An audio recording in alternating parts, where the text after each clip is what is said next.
മരം വീണത് മണ്ണിനടിയിൽ വെള്ളം ഉണ്ടെന്നുള്ളതിന്റെ തെളിവാ. അത് ശുഭലക്ഷണമാണെന്ന് വേദപുസ്തകത്തിലുണ്ട്. വൃക്ഷങ്ങളുടെ വെള്ളമല്ലേ മനുഷ്യനെടുക്കാൻ പോകുന്നത്, അതിന്റെ പ്രതിഷേധമാ. ഒന്നും പറയണ്ട, സാക്ഷാത് ദൈവം തമ്പുരാൻ വന്ന് പറഞ്ഞാൽ പോലും ഇനി ഈ നാട്ടിൽ ഞാൻ നിൽക്കത്തില്ല. അവൾ ഒരുത്തിയില്ലായിരുന്നു, അപ്പൊ തന്നെ രക്ഷപ്പെടാമായിരുന്നു. എവിടെ രക്ഷപ്പെടാൻ? എങ്ങോട്ട് രക്ഷപ്പെടാൻ? ആരോ എന്നെ പിടിച്ചു നിർത്തേ മണ്ണില്. ആര്?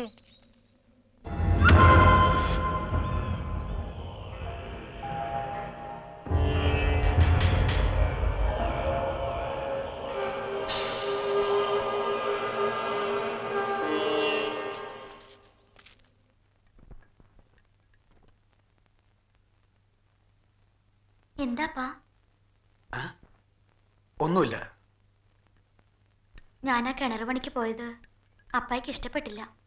അതന്നെയാ കാര്യം. നിന്റെ ഒരൊറ്റ നിർബന്ധം കൊണ്ടാ ഇവിടെ കിണർ കുത്താൻ രാജമാണിക്യത്തിന്റെ കൂടെ ഞാൻ നിന്നു കൊടുത്തത്. സ്വപ്നഭൂമിയിലെ മണ്ണ് വെറും ചെതൽപ്പുറ്റ് പോലാ മോളെ. അതുകൊണ്ടാ വില തീരാത്ത മരുന്നുകേടുകളൊക്കെ ഇവിടെ ഉണ്ടാവുന്നത്.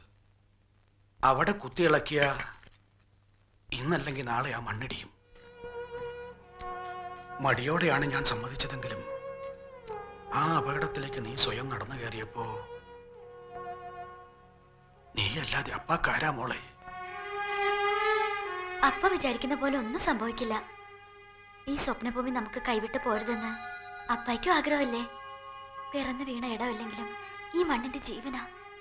എന്തൊക്കെ വന്നാലും ഞാൻ ഇവിടം വിടില്ല.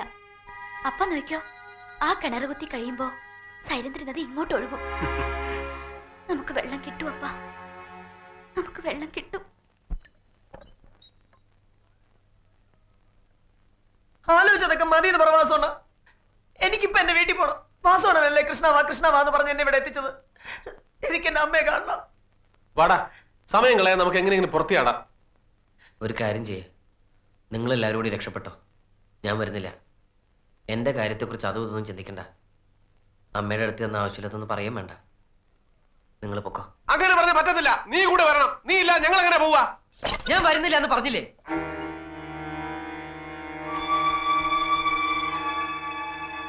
ഞാൻ കണ്ടിട്ടില്ല എൻ്റെ അച്ഛനെ. എനിക്ക് ഓർമ്മ വയ്ക്കുന്നതിന് മുമ്പ് മരിച്ചതാ അച്ഛൻ. പക്ഷേ ഇവിടെ ഈ സ്വപ്നഭൂമിയില് ഞാൻ എൻ്റെ അച്ഛൻ്റെ മണം അറിയുന്നു, സ്വരം കേൾക്കുന്നു. അച്ഛൻ എന്നോടൊപ്പം ഇവിടെ ഉണ്ട്, എന്നെ കാക്കാൻ. നിങ്ങൾ പൊക്കോ. ഈ മണ്ണ് വിട്ട് ഞാൻ വരില്ല.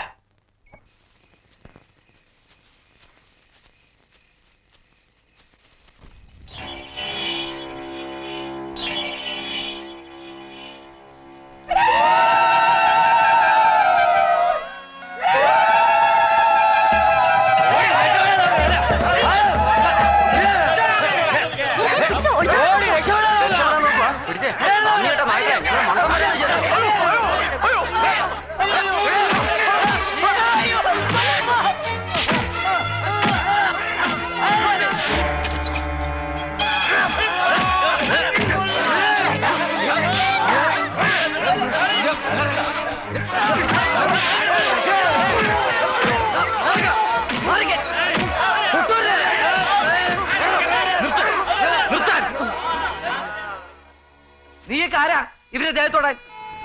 നീയൊന്നും പറഞ്ഞുറപ്പിച്ചിട്ട് കൊണ്ടുവന്നല്ലോ ഇവരെ, ആണോ?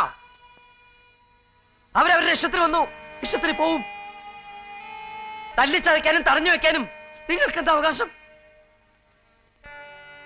പറഞ്ഞുറപ്പിച്ച് ചാകാൻ കൊണ്ടൊന്നും ഒരുത്ത കിടപ്പുണ്ടായിരുന്നില്ല അവിടെ. കരാർ ഉറപ്പിച്ചത് ഞാനുമായിട്ടല്ലേ, ഇവരുമായിട്ടല്ലോ.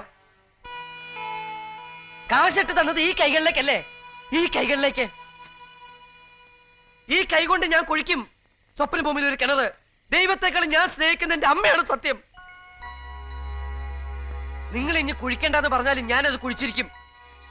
ഇനിയിപ്പോ ലോകത്തിലത്തെ കൂലി ചോദിച്ചു എന്നുള്ള വിഷമം വേണ്ട. ഒരു കോല് ഒഴിക്കാൻ 25 രൂപ മതി ഈ കില്ലാടിക്ക്. വെറും 25 രൂപ പോരെ? കൂടുതൽ സ്നേഹം തോന്നുന്നുണ്ടെങ്കിൽ ഒരു നേരത്തെ ചോറും കൊടുത്താ കഴിച്ചോളാം. പക്ഷേ ഒന്നും ചെയ്യാത്ത ഇവരെ പിടിച്ച് ദ്രോഹിച്ച് തടിമെടുക്കും തിണ്ണമെടുക്കും കാട്ടണ്ട. പ്രദീപേ, വാസുണ്ണ, നിങ്ങൾ ധൈര്യമായിട്ട് പൊക്കോ. നിങ്ങളെ ആരും ഇവിടെ ഒന്നും ചെയ്യില്ല. മാറ്, വഴി മാറി കൊടുക്കാൻ. പൊക്കോ പൊക്കോ പൊക്കോ. ക്ഷമിക്കു പോലെ, ഇപ്പോഴാണ് നിന്നെ ഞങ്ങൾക്ക് മനസ്സിലായത്. നിന്നെ മാത്രം ചാകാൻ ഇവിടെ വിട്ടിട്ട്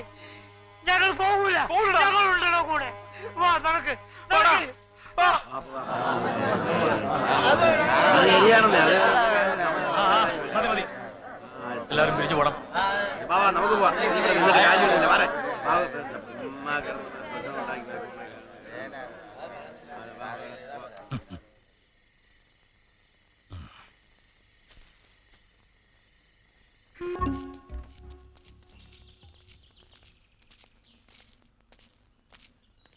നമസ്കാരം.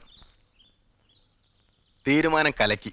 നിങ്ങളെയൊക്കെ ഒന്ന് അഭിനന്ദിക്കണമെന്ന് കരുതി തന്നെ ഇറങ്ങിയതാ. അല്ല, നിങ്ങൾക്ക് എന്താ സ്വപ്നഭൂമിയായിട്ട് ബന്ധം? അങ്ങ് മാറി എനിക്ക് കുറച്ച് സ്ഥലമുണ്ട്. ക്ഷണിക്കാതെ തന്നെ ഇടയ്ക്കിടയ്ക്ക് ഞാനിവിടെ വരും പോകും. തലമുറകളായി ഞങ്ങളുടെ കുടുംബത്തിന്റെ ആരോഗ്യം കാത്തു സൂക്ഷിക്കുന്നവരാ സ്വപ്നഭൂമിക്കാര്. സാക്ഷാൽ അശ്വിനി ദേവന്മാർക്ക് പോലും അറിയാത്ത മരുന്നുവർഗ്ഗങ്ങളും ചികിത്സാ രീതികളും ഇവർക്കറിയാമെന്നാണ് പൊതുവെയുള്ള വിശ്വാസം. അതിനെപ്പറ്റിയൊക്കെ ലോകം അറിയാൻ പോകുന്നതേ ഉള്ളൂ. സർക്കാർ സംബന്ധമായ കാര്യങ്ങളിൽ ഇടയ്ക്ക് ഞാനിവരെ സഹായിക്കാറുണ്ട്. സൈരന്ധ്രിയിൽ അണ കെട്ടുന്നതിനെതിരെ വർഷങ്ങളായി നിലനിന്നൊരു കേസുണ്ടായിരുന്നു. അതിലിവർ തോറ്റു. അതുകൊണ്ട് ആ കില്ലാടിയുടെ കാൽക്കൽ അപേക്ഷയുമായി വന്നത്. അവർക്ക് തെറ്റുപറ്റിയില്ല, റൈറ്റ് പേഴ്സണെ തന്നെയാണ് സമീപിച്ചതെന്ന് ഇന്നലെ രാത്രി കില്ലാടി തെളിയിച്ചു. സ്വപ്നഭൂമിയുടെ ജീവൻ ഇനി കില്ലാടിയുടെ കൈകളില്ല. All the best. താങ്ക്സ്. പിന്നെ ദയ തോന്നി പണം കുറയ്ക്കേണ്ട ഒരു കാര്യമില്ല. പണം അവർക്കൊരു പ്രശ്നമേ അല്ല. They are rich, very rich.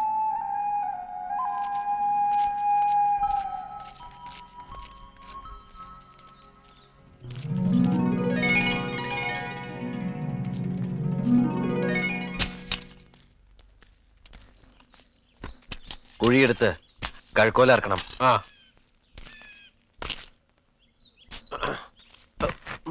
പിടിച്ചു പൊക്ക് കൃഷ്ണ.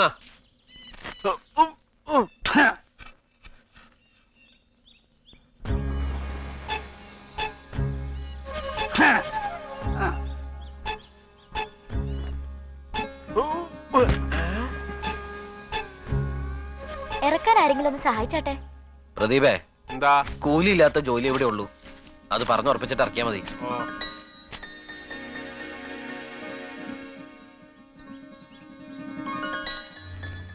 ആ ആ ആ പിടിക്ക്. ഓ ഓ പതുക്കെ പതുക്കെ പതുക്കെ പതുക്കെ.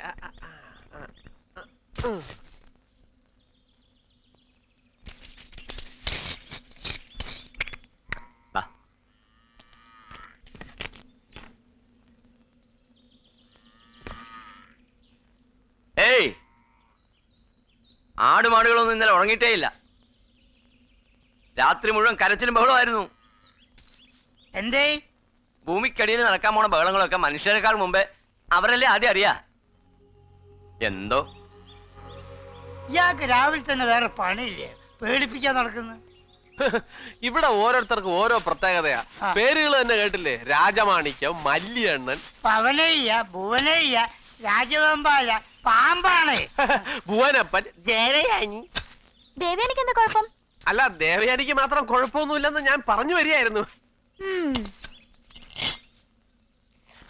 ഇന്നലെ ഇവിടെ ഒരു ഭ്രാന്തിയെ കണ്ടു. അവരാരാ? അതോ, അത് സുമംഗലിയക്കനാ.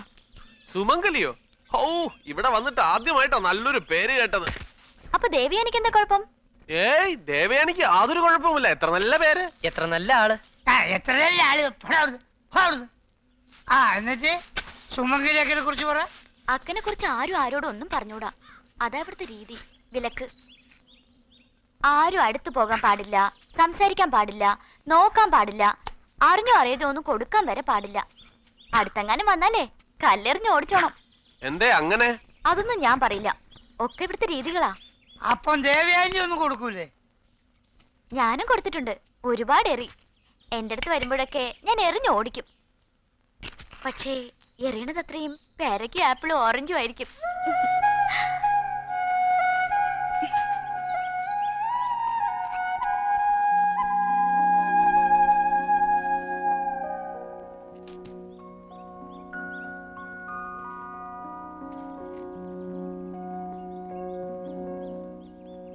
ഞങ്ങൾ ചെറിയ ചെറിയ സാധനങ്ങളൊക്കെ വേണം ചെയ്തുതരാം. ഇപ്പൊ ആവശ്യമില്ല. ആവശ്യമുള്ളവർ ടെലിഗ്രാം ചെയ്യാ, അപ്പൊ വന്നാ മതി. ഇപ്പൊ പോയിക്കാ. ദേവു, ദേവു, അപ്പം വിളിക്കണ വീട്ടിലേക്ക് വേഗം ചെല്ലാൻ. ചെല്ലമ്മാളിന്റെ മകന്റെ ദേഹത്ത് തിളച്ചെന്ന് വീണ് പൊള്ളി. വേഗം വരൂ. തുടങ്ങിയിട്ടുണ്ട്, നല്ല ഭേഷായിട്ട് തുടങ്ങിയിട്ടുണ്ട്. മാറ്റി കിണർ കുഴിക്കാൻ പറഞ്ഞിട്ട് ആരും കേട്ടില്ലല്ലോ. ഇപ്പൊ എങ്ങനെയുണ്ട്? എല്ലാരും കൂടെ അനുഭവിച്ചോ? മറിക്കെ മറിക്കെ.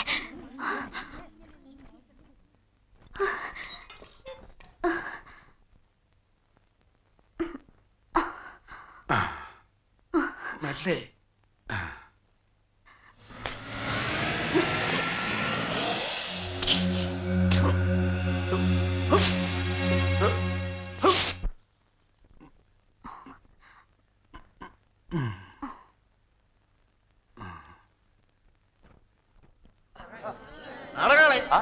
നീ എവിടെ പോകുന്നു? നിനക്ക് വേറെ യാതൊരു ജോലിയില്ലേ? ഞാൻ പൊയ്ക്കോട്ടെ പൂവനണ്ണ. ആ ശരി ശരി. ആ പണിക്കാർക്കൊക്കെ ഊണ് ശരിയാക്കിയിട്ടുണ്ട്. അതുമായിട്ട് ഞങ്ങൾ വന്നേക്കാം. പറഞ്ഞേരെ. ആ പറഞ്ഞേക്കാം.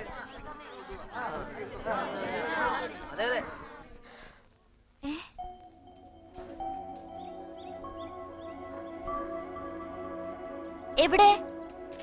ആര്?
സ്വപ്നഭൂമിയിൽ കിണർ ഒഴിക്കാൻ വന്നവരാ ഞങ്ങള്.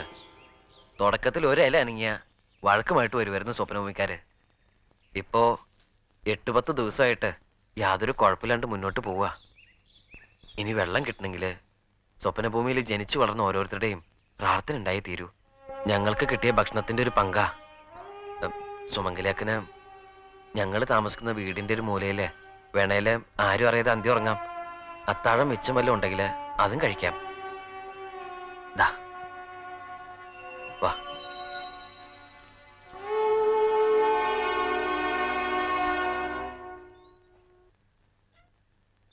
സ്വപ്നഭൂമിയിൽ നിന്ന് പുറത്തുപോയി നാട്ടിലെ കോളേജിൽ 2 വർഷം പഠിച്ച ഒരേ ഒരു പെൺകുട്ടിയാ ഈ സുമംഗലി. ഗ്രാമത്തിന്റെ ഓമനയായിരുന്നു അവൾ. ഗ്രാമത്തിലാകെ അവൾ നിറഞ്ഞു നിന്നു. എല്ലാ വീടും അവളുടെ വീടായിരുന്നു. എല്ലാവരും അവളുടെ പ്രിയപ്പെട്ടവരായിരുന്നു. ആയിടയ്ക്കാണ് പത്രപ്രവർത്തനമൊന്നും പടം പിടുത്തമെന്നൊക്കെ പറഞ്ഞ് സ്വപ്നഭൂമിയെക്കുറിച്ച് ലേഖനം എഴുതാൻ ഒരാൾ ഇവിടെ എത്തിയത്. ഒരു അച്യുതൻ കുട്ടി. നാട്ടുകൂട്ടം അയാൾക്ക് എല്ലാ ഒത്താശകളും ചെയ്തു കൊടുത്തു. അയാൾക്ക് വഴികാട്ടിയായും സഹായിയായും വിട്ടുകൊടുത്തത് പാവം സുമംഗലിയായിരുന്നു. അയാൾക്ക് വേണ്ട വിവരങ്ങളൊക്കെ പറഞ്ഞു കൊടുത്ത് പടങ്ങൾ എടുത്തും എടുപ്പിച്ചും അവർ രണ്ടുപേരും ഈ കണ്ട കാടും മേടും ഒക്കെ കയറിയിറങ്ങി നടന്നു. ഒടുവിൽ പത്രത്തിൽ അടിച്ചു വന്നത് അത്രയും സ്വപ്നഭൂമിക്കാരുടെ രീതികളെ കളിയാക്കിയും പരിഹസിച്ചും കൊണ്ടുള്ള ലേഖനങ്ങളായിരുന്നു. നാട്ടുകൂട്ടം അയാൾക്ക് വിലക്ക് കൽപ്പിച്ചു. ആരും അയാളെ കണ്ടുപോകരുതെന്ന ശാസനയും. സത്യത്തിൽ അയാളൊരു കാപട്യക്കാരനായിരുന്നു. അയാൾക്ക് വേണ്ടിയിരുന്നത് സ്വപ്നഭൂമിയിൽ അറുതിയില്ലാത്ത മരുന്നുകളുടെ രഹസ്യ വിവരങ്ങളായിരുന്നു. സുമംഗലിയെ മോഹിപ്പിച്ച് മരുന്നുകളുടെ കലവർ രഹസ്യങ്ങളെല്ലാം കവർന്നെടുക്കാൻ പാതിരാവിന്റെ മറവിൽ അയാൾ ദിവസവും സ്വപ്നഭൂമിയിലേക്ക് വന്നുകൊണ്ടേയിരുന്നു. സ്വപ്നഭൂമിയിലെ പെണ്ണ് സ്വപ്നഭൂമിയിലെ ആണിന് മാത്രമുള്ളതാ. മറ്റു ദേശക്കാരുമായി ഒരു ബന്ധവും പാടില്ല. ഒരിക്കൽ പഞ്ചഭൂത ബലി നടക്കുന്നൊരു വൈശാഖ രാത്രിയിൽ ധ്യാനപുരയുടെ മറവിൽ രഹസ്യമായി സന്ധിച്ച സുമംഗലിയെയും അച്യുതൻകുട്ടിയെയും നാട്ടുകാർ പിടികൂടി. അയാൾ എങ്ങനെയോ രക്ഷപ്പെട്ടു. സുമംഗലിക്ക് ഭ്രഷ്ടുമായി. എന്നുവെച്ചാല് നാട്ടിലെ പണ്ടത്തെ പടിയടച്ച് പിണ്ടം വെക്കുന്നതിന്റെ വേറൊരു പതിപ്പാ. പക്ഷെ ഇവിടതൊരു ഭയങ്കര കർമ്മ. ഭ്രഷ്ട് നടപ്പാക്കുന്നത് ക്ഷണിച്ചു വരുത്തപ്പെട്ട വേദാത്തന്മാരും തെയ്യത്തിയും കൂടിയാണ്. ഭ്രഷ്ട് കൽപ്പിക്കപ്പെട്ട പെണ്ണിനെ നവവധുവിനെ പോലെ അണിയിച്ചൊരുക്കി പ്രാകൃതമായ വാദ്യഘോഷങ്ങളോടെ അല്പനേരം ഗ്രാമമുറ്റത്ത് നിർത്തും. എന്നിട്ടവളെ പഞ്ചഭൂത മണ്ഡപത്തിന് വലം വെപ്പിക്കും. അത് കഴിഞ്ഞ് അവളെ കത്തിജ്വലിക്കുന്ന ഒരു അഗ്നികുണ്ഡത്തിന് മുമ്പിൽ കൊണ്ടു നിർത്തും. 18 സുഗന്ധദ്രവ്യങ്ങളും 18 ദുർഗന്ധദ്രവ്യങ്ങളും ആ അഗ്നികുണ്ഡത്തിലേക്ക് എറിയും. അതിൽ നിന്നുയരുന്ന പുക കാറ്റത്തങ്ങ് കരിയാത്ത മലയിലെത്തും. ആ പുക വരുമ്പോൾ കാട്ടാളന്മാർക്കറിയാം ഭ്രഷ്ട് കൊണ്ട പെണ്ണൊരുത്തി വരുന്നുണ്ടെന്ന്. കുന്തങ്ങളുമായി അവർ കരിയാത്ത മരങ്ങൾക്കിടയിൽ കാത്തു നിൽക്കും. കരിയാത്ത മലയ്ക്കരികിൽ ഒരു പ്രത്യേക സ്ഥലത്ത് അവളെ നിർത്തിയിട്ട് ഗ്രാമത്തിന്റെ ഗണനാഥൻ അവൾ ചെയ്ത കുറ്റം ഉറക്കെ പറഞ്ഞിട്ട് 3 പ്രാവശ്യം ഭ്രഷ്ട് എന്ന് ചൊല്ലും. അതോടെ അവൾ വേദാത്തന്മാരുടേതായി കഴിയും. സ്വപ്നഭൂമിക്കാർ തിരികെ വരുമ്പോൾ വേദാത്തന്മാർ ആടയാഭരണങ്ങളൊക്കെ അഴിച്ചെടുത്ത് കുന്തത്തിന് കുത്തിയും കല്ലെറിഞ്ഞും അവളെ കരിയാത്ത മലയിലേക്ക് കയറ്റിവിടും. കഴിഞ്ഞ 40 വർഷങ്ങൾക്കുള്ളിൽ ഇവിടെ 3 ഭ്രഷ്ടുകൾ നടന്നിട്ടുണ്ട്. അതിൽ അവസാനത്തേതാണ് സുമംഗലിയുടേത്. ഭ്രഷ്ട് കൽപ്പിക്കപ്പെട്ട പെണ്ണുങ്ങളിൽ തിരിച്ചു വന്നവൾ ഇവൾ മാത്രമാണ്. പക്ഷെ സമനില തെറ്റിപ്പോയി. ഭ്രഷ്ട് കൽപ്പിക്കപ്പെട്ടവളായതുകൊണ്ട് ഇനി തിരിച്ചെടുക്കാൻ പറ്റില്ല. ഒരിക്കൽ ശിക്ഷിച്ചതുകൊണ്ട് ഇനി ശിക്ഷിക്കാനും വയ്യ. അവൾ ഇവിടെ അങ്ങനെ കഴിഞ്ഞുകൂടുന്നു. വേദപുരം കില്ലാടിയെ വിളിച്ചോണ്ട് വന്നത് നന്നായി പോയിന്ന് ഇപ്പൊ പലർക്കും തോന്നാൻ തുടങ്ങിയിട്ടുണ്ട്. ജ്യോതിഷി പറഞ്ഞത് എത്ര കൃത്യമായിരിക്കുന്നു. 14 ദിവസമായിട്ട് ഒറ്റ ദുശകനങ്ങളും ഉണ്ടായിട്ടില്ല. വെള്ളം കെട്ടിക്കഴിഞ്ഞ ആദ്യത്തെ പൂമാല ഭുവനപ്പന് തന്നെ. പൂമാല ഇടാൻ വരട്ടെ. ഇപ്പൊ 23 കോലയായുള്ളു. 45-ാമത്തെ കോല ആകട്ടെ, അപ്പൊ കാണാം. 45-ാമത്തെ കോലിലാ ചതിയിരിക്കുന്നേ.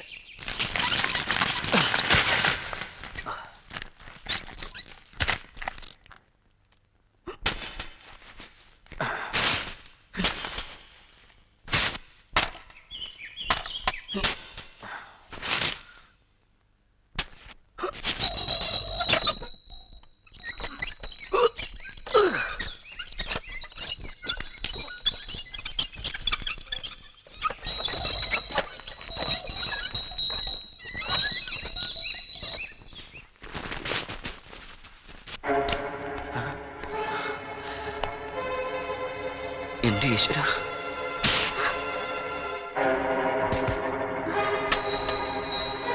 എന്താ എന്താ ശബ്ദം കേട്ടെ?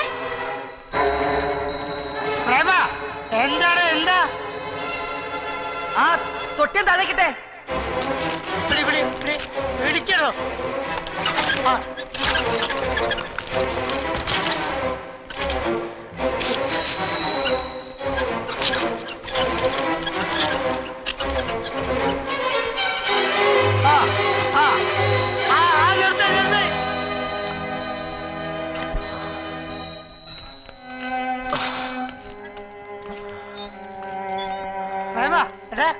എന്താണ്?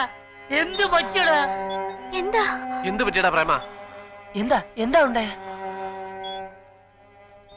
പാറ താഴെ ഞങ്ങോട്ട് മുഴുവൻ പാറയാ.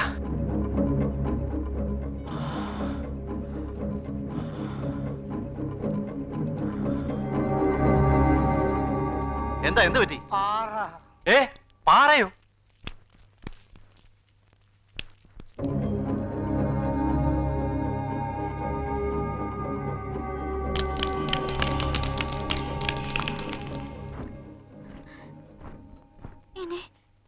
ഇനി എന്താ ചെയ്യാ?